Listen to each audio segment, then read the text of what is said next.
feliz, realmente, estou vendo ali as carinhas todas, super legal. Agradecer o convite, né, a possibilidade de a gente discutir esse assunto que nós trabalhamos, principalmente quando estamos na consultoria. A ideia, isso aqui é um bate-papo, é uma questão de passar, eu diria que são algumas pílulas, eu acho que questões onde mais frequentemente nós somos demandados numa avaliação clínica pré-operatória. Eu dividi esse assunto em dois momentos. Depois, quando o Silomar desejar, conforme a agenda de vocês, a gente vai fazer uma discussão sobre a avaliação cardíaca.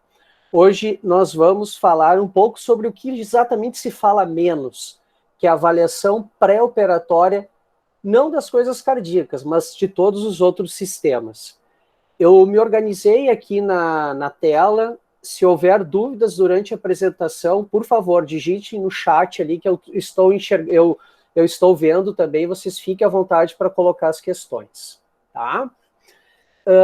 Então, eu pretendo aqui com vocês falar um pouquinho sobre a importância da avaliação pré-operatória, a forma de nós realizarmos uma avaliação, e a minha ideia é falar um pouquinho sobre a questão pulmonar, um pouco de anticoagulação, anemia, endocrinopatias principais, hepatopatia, o paciente com insuficiência renal e um pouquinho de delírio. Então é isso aqui que nós vamos conversar hoje, tá? A parte cardiovascular, depois, num outro seminário, a gente pode se organizar para se encontrar e conversar. Bem, por que é importante a avaliação a avaliação clínica pré-operatória, tá? Isso aqui são dados que provavelmente já estão ainda, eu diria, não vou dizer piores, mas estão ainda maiores, digamos assim.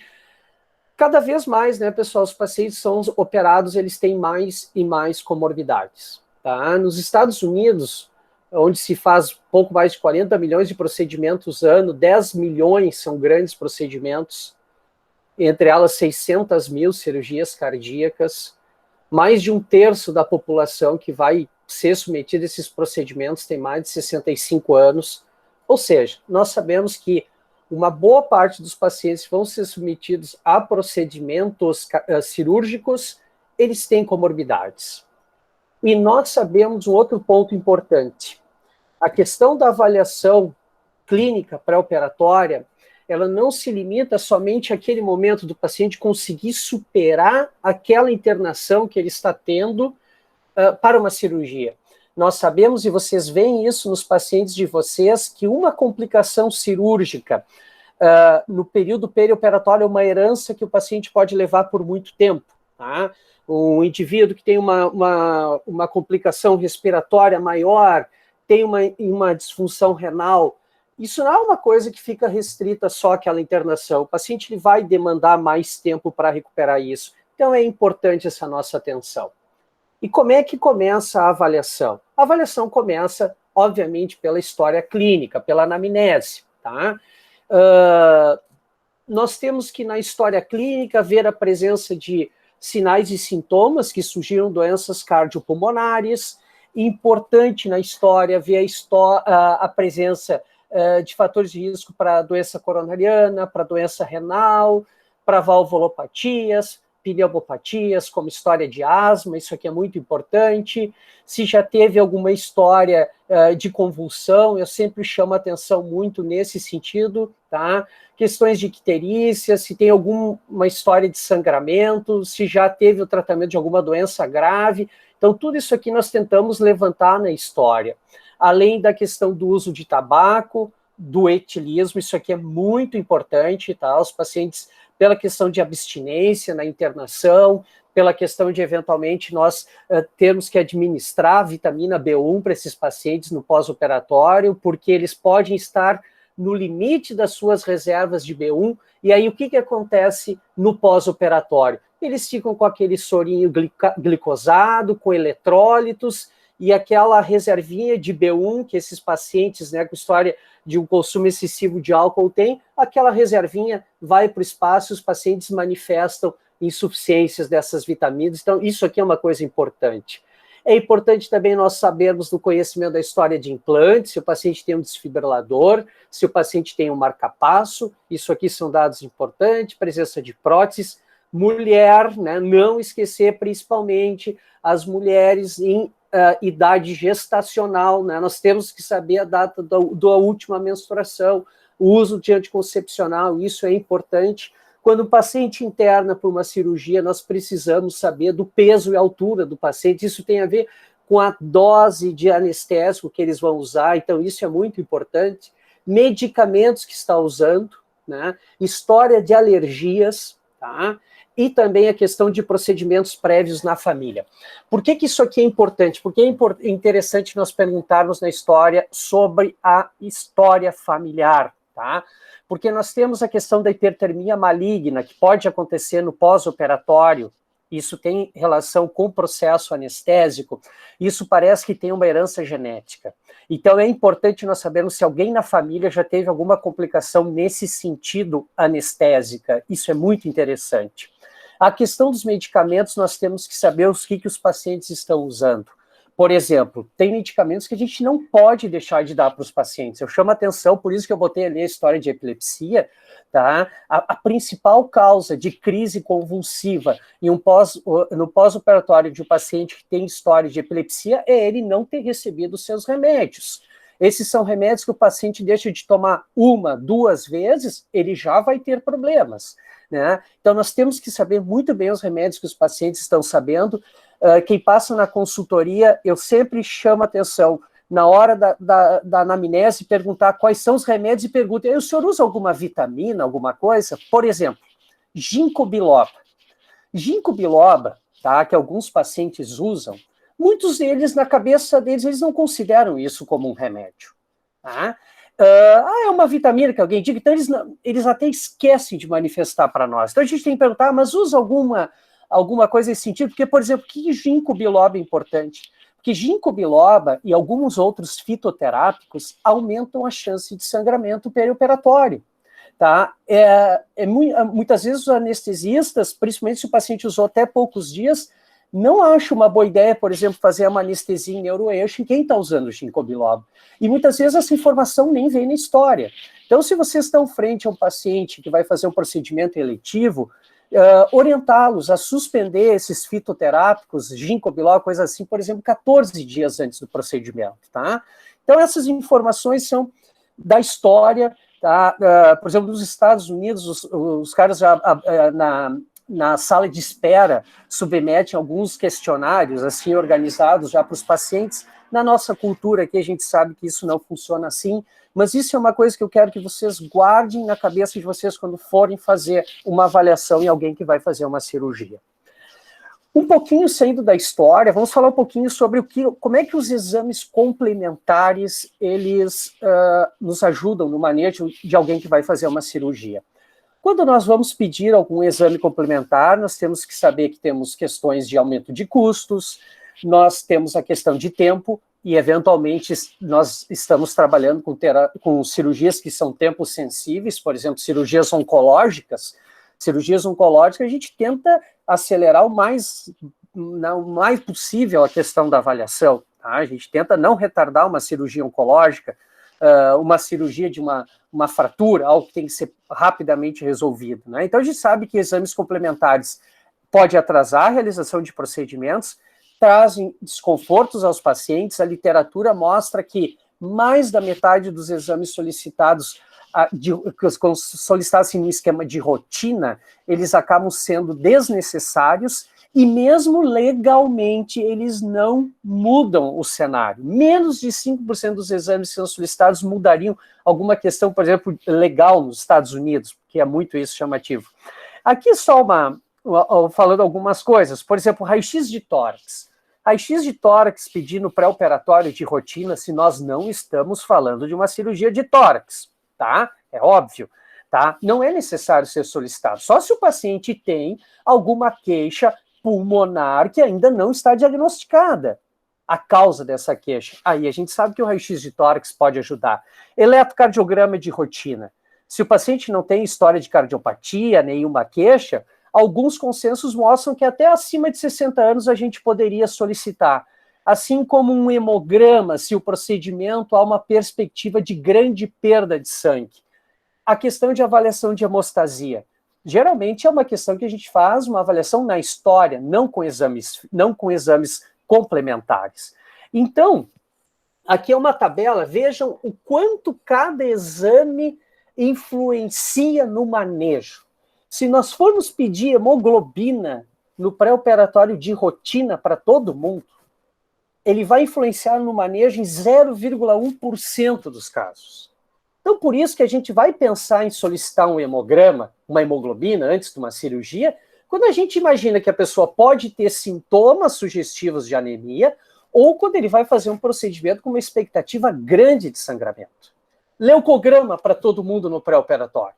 A gente vai saber que é um exame que é útil quando a gente acha que tem infecção, quando é uma pessoa que tem uma doença hematológica, ou que usa alguma medicação que pode alterar a contagem dos leucócitos. Plaquetas da mesma forma, tá? Se tem história de doença hematológica, se sangramento, medicamento. A questão da coagulação. Coagulação, a gente vai utilizar a avaliação dela, TP e TPA, e quem tem história de sangramento, a gente acaba pedindo, obviamente, na avaliação, no pré-operatório dos pacientes com insuficiência hepática, com cirrose, aí é um exame que pode nos ajudar, ele entra aí realmente nesses casos, tá? E também, eventualmente, também em casos de muita desnutrição, chama atenção, colegas, também de não esquecerem do TP, do tempo de protrombina, em pacientes que vão fazer cirurgia e que estão com a via biliar obstruída, tá?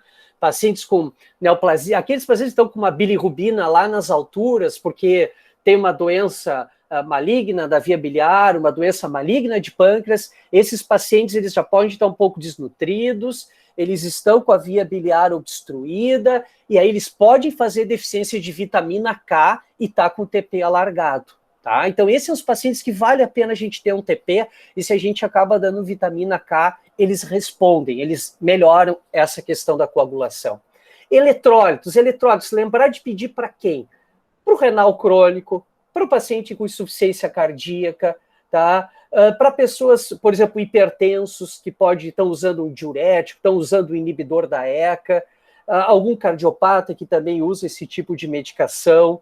Glicose, a gente vai pedir mais para os obesos, para os diabéticos. Função hepática, indicação realmente só em quem tem já história de doença hepática, tá? Albumina parece ser um medicamento, um exame, perdão, que ele é um preditivo de complicação pulmonar no pós-operatório. Depois eu vou mostrar para vocês. EQU de rotina também não tem indicação. E o eletro e o raio-x de tórax eu já falei um pouquinho antes para vocês. Vamos falar um pouquinho sobre a avaliação pulmonar, tá?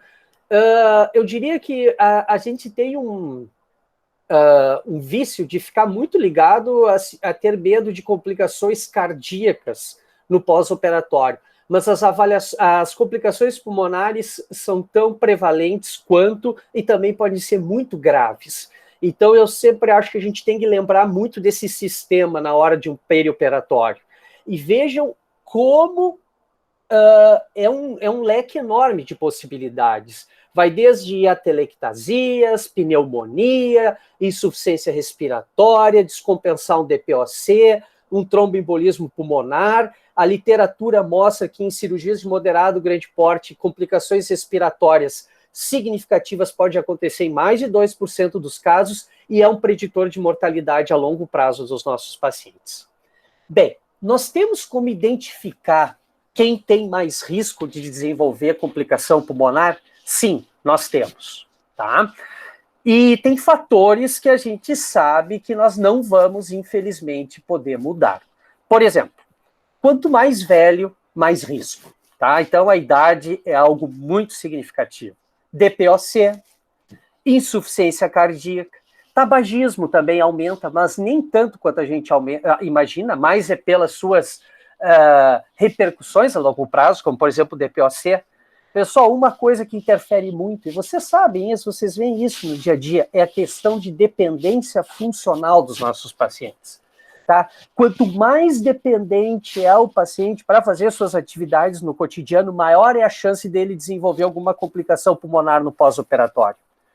O score ASA, muito utilizado pelos anestesistas também, tá? Nós vamos pegar o risco de uma complicação pulmonar, vai desde 1% num indivíduo saudável, chegando a quase 10% em pessoas com doenças incapacitantes. E além das características do paciente, variáveis relacionadas com o procedimento podem ter o maior ou menor risco? Sim, é óbvio. Sítios de maior risco: correção de aneurisma de aorta, cirurgias vasculares grandes, cirurgias torácicas e abdominais altas, principalmente, neurocirurgia e cirurgia de cabeça e pescoço. Tá? Quando vocês passarem conosco na consultoria, vocês vão ver. A gente acompanha muito pós-operatório de tumor de cabeça e pescoço, e é muito frequente a incidência, o acontecimento de alguma infecção respiratória. É muito fácil guardar. Quanto mais próxima a cirurgia é do pulmão, maior é o risco de complicação respiratória no pós. Quanto mais prolongada a cirurgia, também maior é o risco. Tá? A técnica anestésica, a anestesia geral também aumenta um pouco. E se for uma cirurgia de emergência, nós também teremos maior risco. Por que isso é importante? Por que é importante a gente definir o risco respiratório dos pacientes?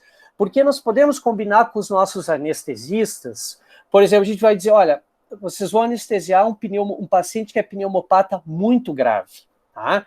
Vamos usar uma sedação que a gente consiga reverter o mais breve possível, um bloqueio muscular que não seja tão duradouro. Por quê? Porque a gente quer que o mais breve possível o paciente consiga recuperar por si só uma boa mecânica ventilatória. Então, isso são todas coisas que a gente pode planejar, tá? Exames complementares.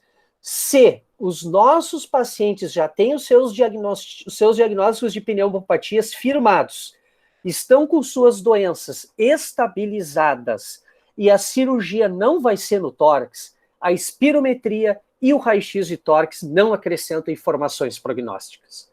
Um exame que parece que acrescenta informações prognósticas é a dosagem de albumina, tá? Que ela é um marcador indireto do estado nutricional do paciente. A gente sabe que é um exame que tem muitas limitações para isso, mas parece ajudar. Esse autor aqui é um dos autores que mais estuda a questão das complicações respiratórias do pós-operatório, e ele tem scores super interessantes. Por exemplo, aqui é um score para preditor de risco de insuficiência respiratória no pós-operatório. Então, aqui começa pelo tipo de cirurgia, cada cirurgia tem uma pontuação. Se é cirurgia de emergência, olha, ele bota albumina, bota ureia, estados de dependência do paciente, se é DPOC, a idade, e ele vai somando.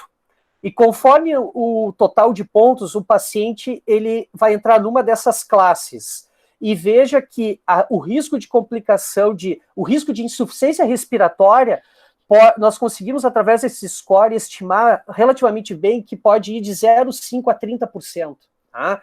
E isso aqui é importante para a gente saber com o que nós podemos lidar no pós-operatório, tá? E isso vai nos fazer sermos mais proativos em condutas assim para preparar o paciente do ponto de vista respiratório da melhor forma possível. Esse daqui é do mesmo autor, tá? É onde a gente tem, assim, acho que melhor os trabalhos nessa área. É também uma estimativa de risco de pneumonia no pós-operatório. São colocadas aquelas mesmas variáveis que eu citei para vocês, e vocês podem ver que conforme a pontuação nesse score de risco, o risco de pneumonia pode ir de 0,2% até 16% no pós-operatório. Eu sei que o meu paciente tem mais risco, mas ele tem que ser operado. Eu só vou ficar com esse número assim na mão ou vou fazer alguma coisa? Nós temos que fazer coisas. Temos coisas a acrescentar. Não são muitas, mas temos. A questão do cigarro. Parar de fumar antes da cirurgia. A gente sabe que se fosse parar de fumar antes da cirurgia, o ideal seria parar muito, muito antes. algumas semanas, mais de um mês talvez antes. A literatura é muito frágil em avaliar, em demonstrar o benefício de parar assim um pouco antes de fumar e a taxa de complicações respiratórias. Por exemplo, esse aqui é um trabalho, é um ensaio clínico randomizado, com 120 pacientes que foram submetidos à cirurgia ortopédica e que foi aconselhado a suspensão do uso do tabaco 6 a 8 semanas antes da cirurgia. E essa suspensão do tabagismo acabou diminuindo, sim, complicação pós-operatória. Mas diminuiu complicações foi nas complicações de ferida operatória. Nem foi no ponto de vista respiratório. Tá? Então, agora, claro, esse trabalho ele tem uma limitação. Ele foi feito em pacientes com cirurgia ortopédica, tá? E a complicação que a gente sabe pulmonar nos ortopédicos é mais o tromboembolismo pulmonar, não são as outras, tá? Mas, se possível, se vocês, principalmente num paciente mais grave, se a cirurgia vocês tiverem um mês para preparar ele, se ele conseguir parar de fumar antes, seria interessante. Chamo muito atenção para isso aqui, pessoal. Fisioterapia respiratória.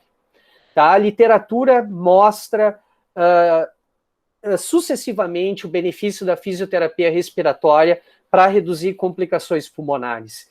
E eu não estou falando em fazer aquela fisioterapia no pós. Se vocês tiverem tempo, o ideal é deixar o paciente já com um acompanhamento com um fisioterapeuta umas 4 semanas antes da cirurgia, principalmente um paciente mais grave. E se vocês têm esse tempo, seria interessante já ter uma assistência com o fisioterapeuta para ele fazer um treinamento da musculatura respiratória, que a gente sabe que isso está relacionado com melhores desfechos. A questão do bloqueio neuromuscular é algo que a gente vai passar para o anestesista.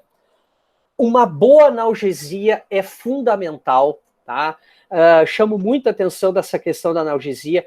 Por quê? Porque o paciente bem analgesiado, ele ventila melhor do que alguém que tem dor, tá? Aquela pessoa que tem dor, ele não consegue ter aquela respiração, ele não consegue ter uma inspiração profunda, então ele pode ter mais atelectasia. Tá? Então, a analgesia é muito interessante, estar bem adequado. O tipo de anestesia eu já comentei um pouquinho para vocês, e tinha uma época que o pessoal botava sonda nasogástrica em todo mundo que ia para cirurgia grande, para não aspirar no pós. Isso é algo que, felizmente, isso já não se faz mais, então não se faz uma sondagem nasogástrica de rotina para diminuir a chance de complicações respiratórias. Outra coisa que quem passa ali comigo, eu sempre gosto de chamar a atenção. Pacientes com responsividade brônquica aumentada, principalmente os asmáticos ou os DPOC com broncoespasmo. Uma coisa que nós podemos fazer é dar corticoide, começar corticoide 48 horas antes da cirurgia. Começa com 40 miligramas de prednisona, uma vez ao dia, 48 horas antes da cirurgia, tá? Porque isso, nós temos alguns trabalhos, eles não são mil maravilhas, mas é o que nós temos, que mostra que essa conduta diminui a chance de broncoespasmo no transoperatório. Porque vocês podem ter um asmático é muito traiçoeiro, tá? O asmático ele está super bem compensado, está bem, vai para a cirurgia. Porém, no momento que ele é anestesiado, que o anestesista manipula a via aérea, eventualmente isso pode ser um estímulo para descompensação da sua asma. E o uso do corticoide antes da cirurgia diminui esse risco. Então, se vocês tiverem alguém que é asmático ou um DPOC que faz muito broncoespasmo, ou uma pessoa que tem uma espirometria em que a variação com o broncodilatador é acima de 10%, considerem o uso de corticoide no pré-operatório, 48 horas antes da cirurgia, 40 miligramas de prednisona, uma vez ao dia, já é bem interessante. O TEP é um capítulo à parte, isso vocês sigam o protocolo do hospital, é muito tranquilo. O que eu quero chamar a atenção aqui para o TEP, da questão da profilaxia, pessoal, é o seguinte, tá? Que eu vejo isso acontecer com frequência no hospital. Na nossa instituição, até porque agora não, tá? Mas é uma instituição que faz cirurgia bariátrica, tá? não esqueçam de ajustar a dose de profilaxia de enoxaparina para os obesos, tá? Vocês entrem no UpToDate, vão ali, tem uma tabelinha bem direitinho da dose profilática de enoxa conforme o índice de massa corporal dos pacientes. Os obesos extremos, 40 miligramas de enoxaparina uma vez ao dia para profilaxia de TVP pode ser uma subdose, tá? Então, pacientes com IMC lá que vai lá acima de uns 50, algo assim, não esqueçam disso, tá? Tem uma tabelinha bem direitinho ali no UpToDate, revisem isso, tá? E essa profilaxia não se limita só aos pacientes cirúrgicos, também aos nossos obesos mórbidos que estão internados por alguma complicação clínica, é importante nós lembrarmos disso. Vamos falar um pouquinho sobre anticoagulação e cirurgia, tá? Então, esse já é uma tabela antiga, tá? De um trabalho de um artigo já antigo do New England, mas um tempo depois o mesmo autor fez uma nova revisão no New England e ele colocou os mesmos dados. Eu gostaria, assim, de pensar com vocês a questão da anticoagulação, quem que a gente pode suspender, quem que nós temos que fazer a ponte, né, do anticoagulante oral para o anticoagulante parenteral. Então, nesse momento, eu gostaria de discutir isso com vocês. Primeiro, aquele paciente que é anticoagulado somente por fibrilação atrial. Esse paciente precisa internar antes de uma cirurgia para fazer ponte de anticoagulante? Não, esse não precisa, tá? E isso a gente já tem evidências desde 2015, tá? Isso, uma publicação do New England, tá? O Bridge Trial, mostrando que fazer a ponte ou não fazer a ponte não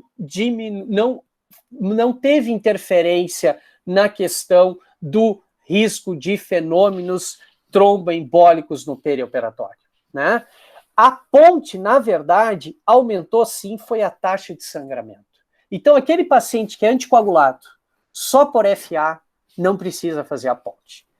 Agora, vamos para o paciente que está anticoagulado porque teve um tromboembolismo pulmonar. Aí já é outra questão. Primeira coisa, se vocês estão com o paciente de vocês que precisa fazer uma cirurgia, o ideal é que nos primeiros 30 dias após um tromboembolismo pulmonar, ele não seja submetido ao procedimento cirúrgico.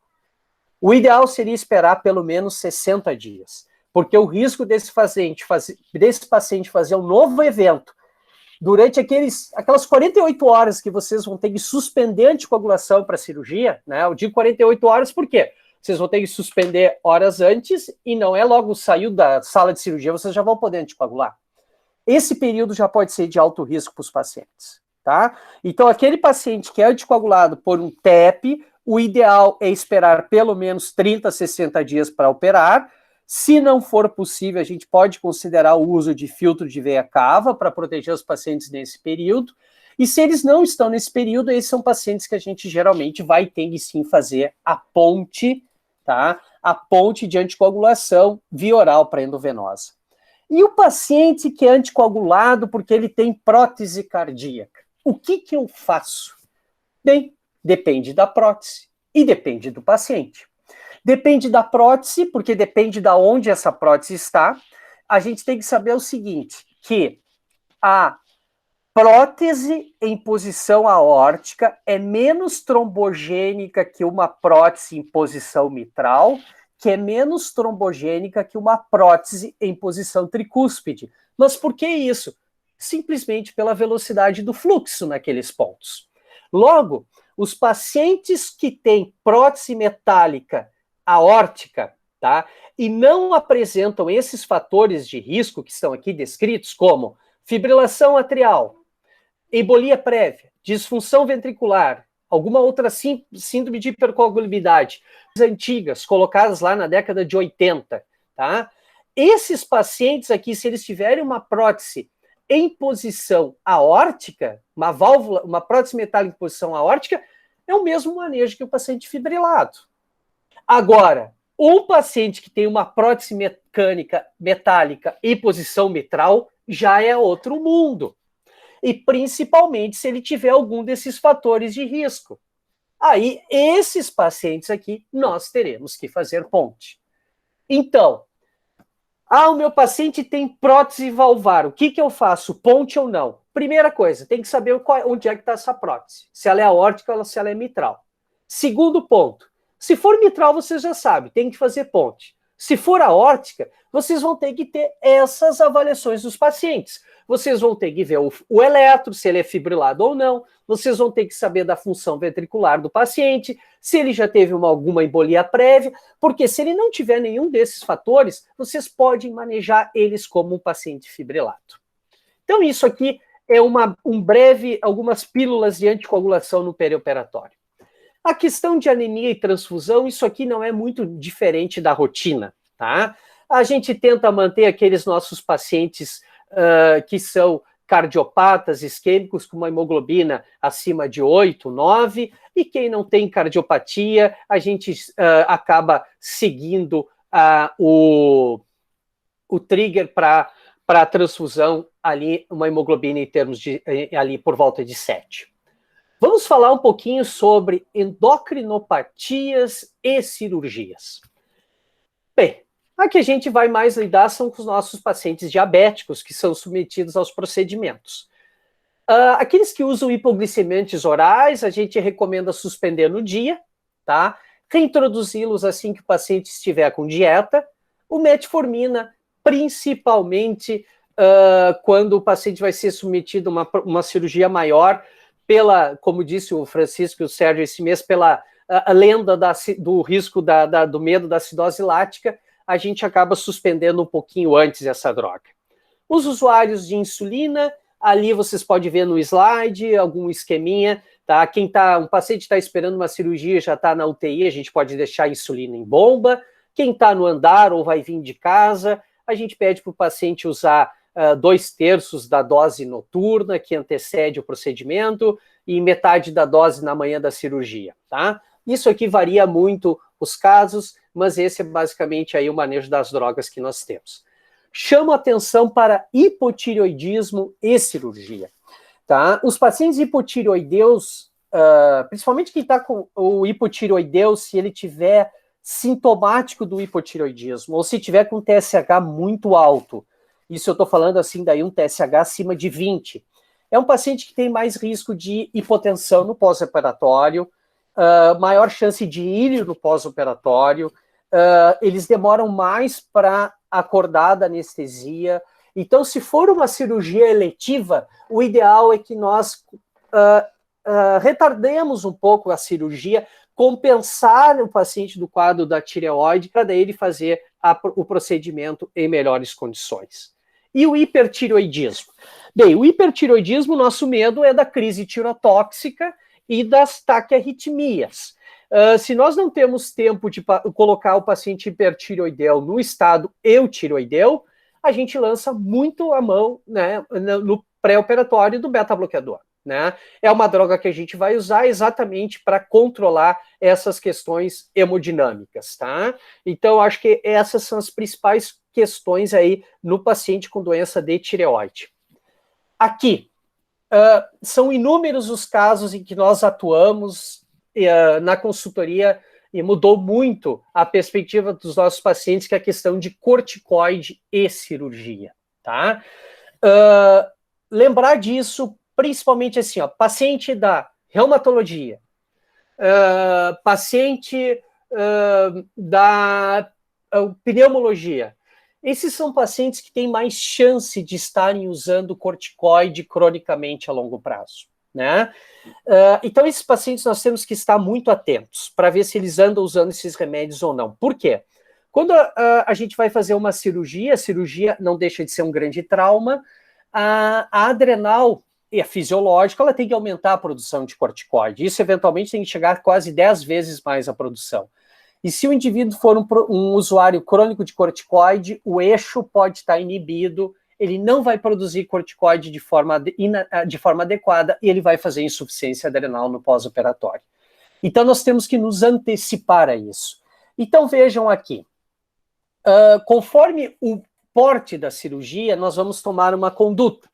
Se for uma cirurgia de pequeno estresse, uma cirurgia pequena, superficial, uma anestesia local com menos de 1 hora, basta dar um pouquinho de hidrocortisona, o paciente toma o corticoide, a dose daquele dia e está resolvido.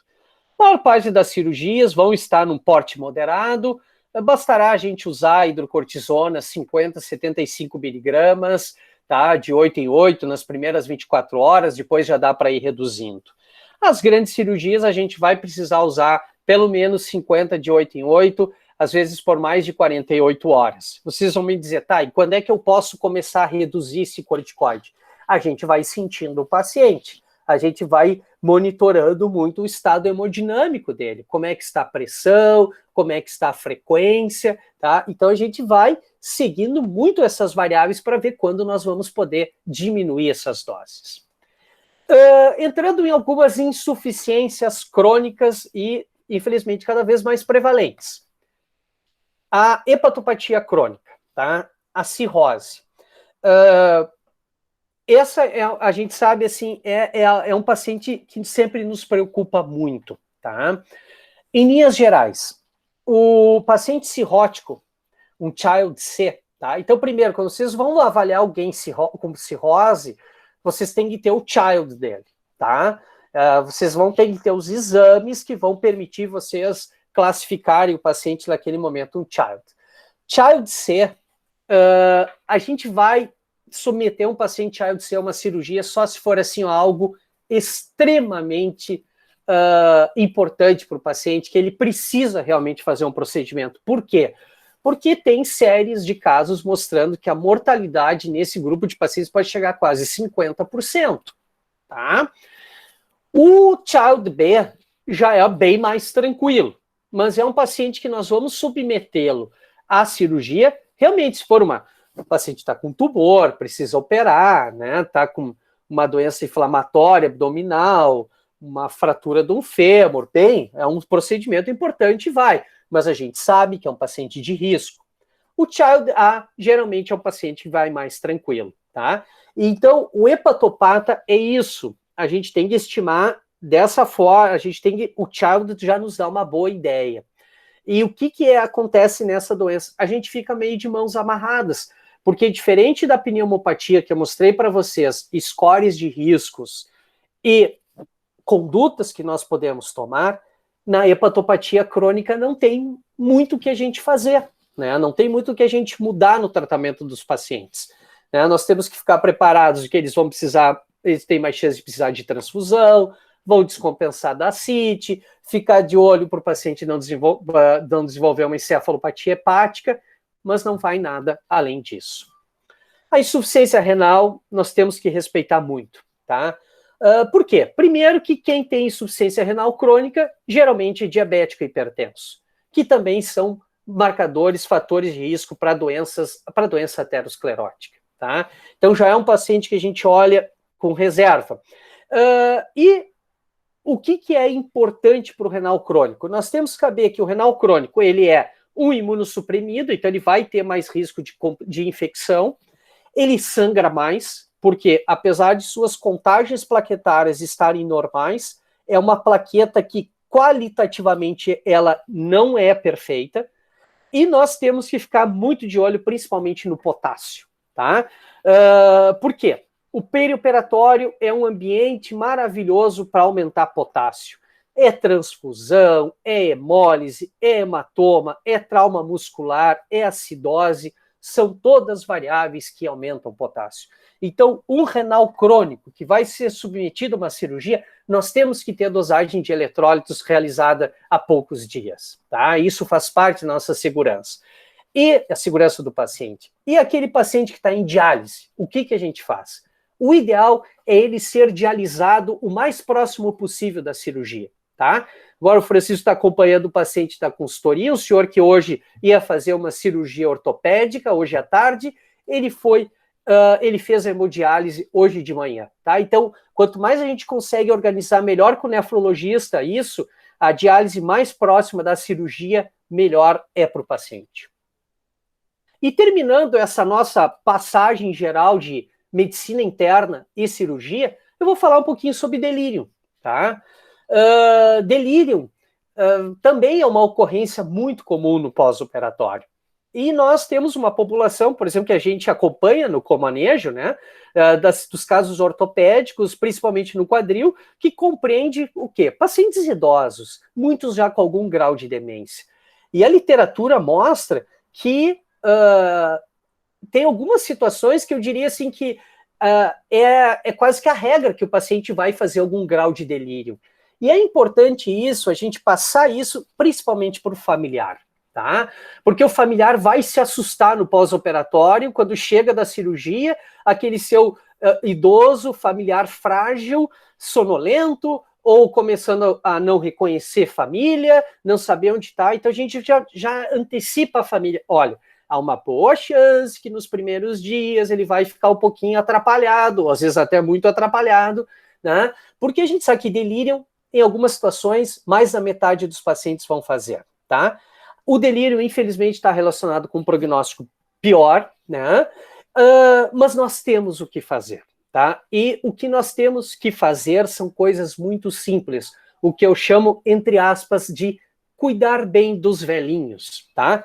Que é o quê? É manter o velhinho com algum familiar que ele conhece, é ele ter alguns objetos que lembrem o seu ambiente de casa, fotografias, um livro, alguma coisa, ter os seus óculos, ter as suas próteses auditivas, preservar o ciclo sono-vigília em horários adequados, ter analgesia adequada, bem hidratado, cuidar na questão da infecção, as sondas, assim que possíveis, terem as sondas retiradas, tá?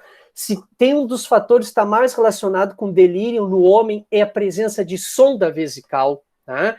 Então, isso são pequenas coisas muito simples, que não tem custo, que se nós fizermos, diminui de uma forma muito importante a incidência de delírio no pós-operatório. Tá? Desde que começamos o comanejo com a ortopedia, eu diria que essa foi a variável onde nós tivemos assim uma melhor sucesso, né? Até porque vocês entram na prescrição e vocês tiram todos aqueles benzodiazepínicos se necessários, né? Aqueles antipsicóticos se necessários, a gente dá aquela limpada, fica de olho nessas variáveis e felizmente os nossos idosos acabam indo de uma forma bem mais tranquila. Bem, isso é o que eu havia me organizado para trazer para vocês. É o que tem na literatura e é também uma experiência do nosso dia a dia e é uma experiência que vocês terão também quando passam conosco na consultoria. Os que já passaram sabem que é assim, mas eu acho que isso daqui é algo que é um conhecimento que nos diferencia e que traz grande benefício aos pacientes, muitos benefícios aos pacientes, traz também segurança à equipe cirúrgica. Vocês viram, não é nada coisas de outro mundo, não tem nada de coisas caras, de risco para a gente fazer aos pacientes. Num outro momento, se vocês desejarem, a gente pode também marcar um horário para fazer um bate-papo nesse também em relação da questão cardíaca. Tá? Silomar, eu segui os 45 minutos, tá? Foram 44 minutos, porque eu comecei 19:02, eu acho. E agora, por favor, coloquem dúvidas, perguntas, fiquem à vontade.